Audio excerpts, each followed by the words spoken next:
Mamaya pa talaga yung birthday ni Master pero kinantahan na namin siya kahit 10 PM pa lang. In advance na namin kasi may mga natutulog na. So kaya tawa sila ng tawa dito kasi reggae yung pinili nilang happy birthday na kanta para kay Master.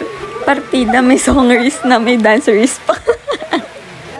Hindi ko alam kung na-appreciate ba talaga ni Master yung pinagagawa namin sa kanya. Naiirita siya. Pero feeling ko naman na-appreciate naman niya. Cake lang yung nabili namin. Wala kami nabiling pagkain kasi balak namin umalis talaga kami ngayong gabi. Kaso hindi pa namin alam kung saan kami pupunta. Kaya eto, nakahiga lang sila ngayon. Hindi namin alam kung saan kami pupunta. Ganto lagi yung setup namin pagka aalis kami. Talagang natambay pa kami. Nahiga pa sila dyan kasi galing silang biyahe. Saka wala pa talaga kami pupuntahan. Magbe-brainstorming pa kami ng malala kung saan ba talaga kami pupunta. So, ito yung first destination namin. Nag-drive-thru lang kami dito sa Jollibee. Kasi hindi pa naman talaga namin alam kung saan kami pupunta. Nung oras na hindi pa namin alam kung saan kami pupunta. Tapos dito pinagtitripan namin si Shox kasi matarantahin siya. Kaya siya yung pag-orderin namin mamaya ng order namin. Yan, kunyari hindi kabado. Nakanta pa siya dyan.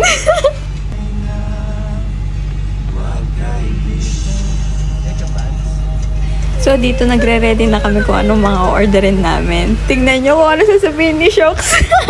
Nagsabi. Shox, good morning po. May ano nga ganyan? Yung pepper beef? Wala na po. Wala na. Anong sa'yo? Peace out na po. Yun na lang. Isang burger steak. Isa po. Burger steak. One piece burger steak lang po. Yup. Ano po ang drink? Solo lang. A la carte. Alakad. Tapos, walang alakad dito. Pieces chicken noodle. Isang 8 pieces po na chicken. Spicy Bakit po? Wala na pong spicy, sir. Wala na spicy. Original na lang. Tapos isang yung spaghetti. Family. A la carte lang po. Family Yung pan po. Wala na ako, Ano pa po? Tapos yung bacon burger. Dalawa. Cheesy yung burger po. Dalawa. Ano pa po? Ayan lang. Uy, yung burger, yung burger. Yung burger. Isa pa pala yung burger. Isang yung burger po. Kaway lang po. Diba unang sentence parang choke na agad? Pauwi na kami, pupunta kami sa bahay ng The Shox kasi doon kami kakain ng Jollibee at magkakantahan ng Happy Birthday to you, Master! Wala na talaga masyadong sasakyan kasi anong oras na mag-aalas 3 na ng umaga, girl? Guys, nagtataka din ba kayo bakit kami nasiraan dito at sa McDo pa?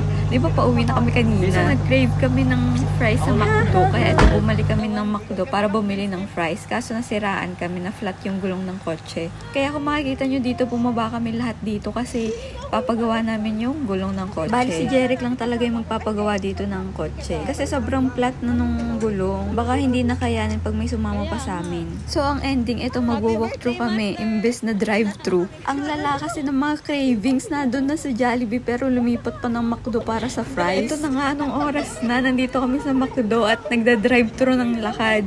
Tawa kami ng tawa dyan kasi nakakahiya kasi drive-thru pero lakad. Pero yon yung experience. Habang hinihintay namin si Jeric na magpagawa ng gulong, nandito kami sa McDo. Pumasok muna kami dito para dito kami maghintay. Kasi anong oras na, girl? Baka kumapano kami sa labas. Buti na lang 24 hours tong McDo dito sa amin.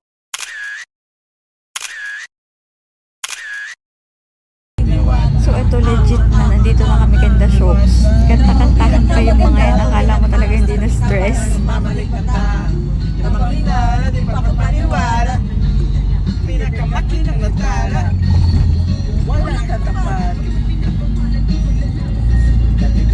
At sa wakas, nandito na kami sa loob ng bahay ng The Shows.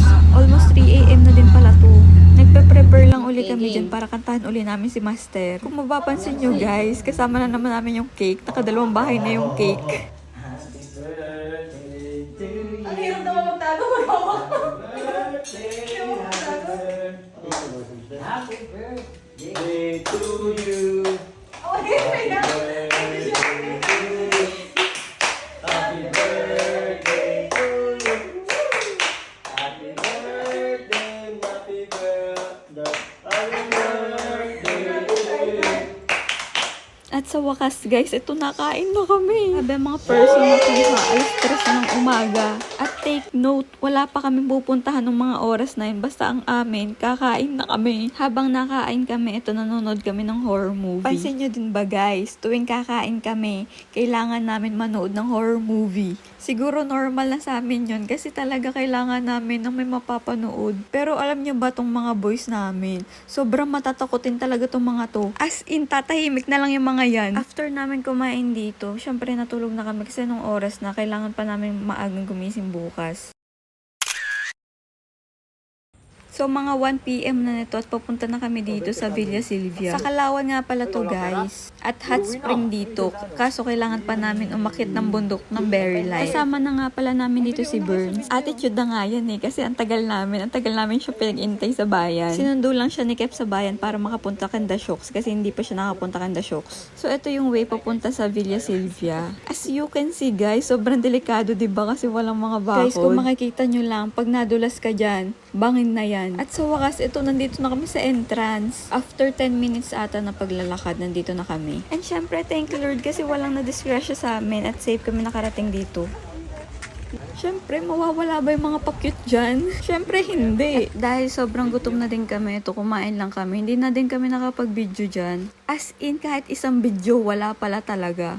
Puro picture lang talaga to kasi wala, hindi na namin naisip na mag-video. At kung mapapansin nyo, wala dyan si Burns kasi siya yung taga-picture namin. Ayaw niya kasi maligo. Wala pa kasi talaga siyang tulog dyan. Pero sumama siya at least. Guys, ang sarap maligo. Sobrang warm ng tubig. Legit na para talagang hot spring. Pero hot spring naman talaga siya. Yung feeling na pag nilublob mo yung mukha mo, feeling mo lahat ng force mo sarado na. Sobrang sayang experience na to, guys. Kaya kung ako sa inyo, itry nyo na dito. So, ayun muna, guys. Ayun lang yung mga nangyari sa birthday ni Master. So, next time ulit, guys. Bye!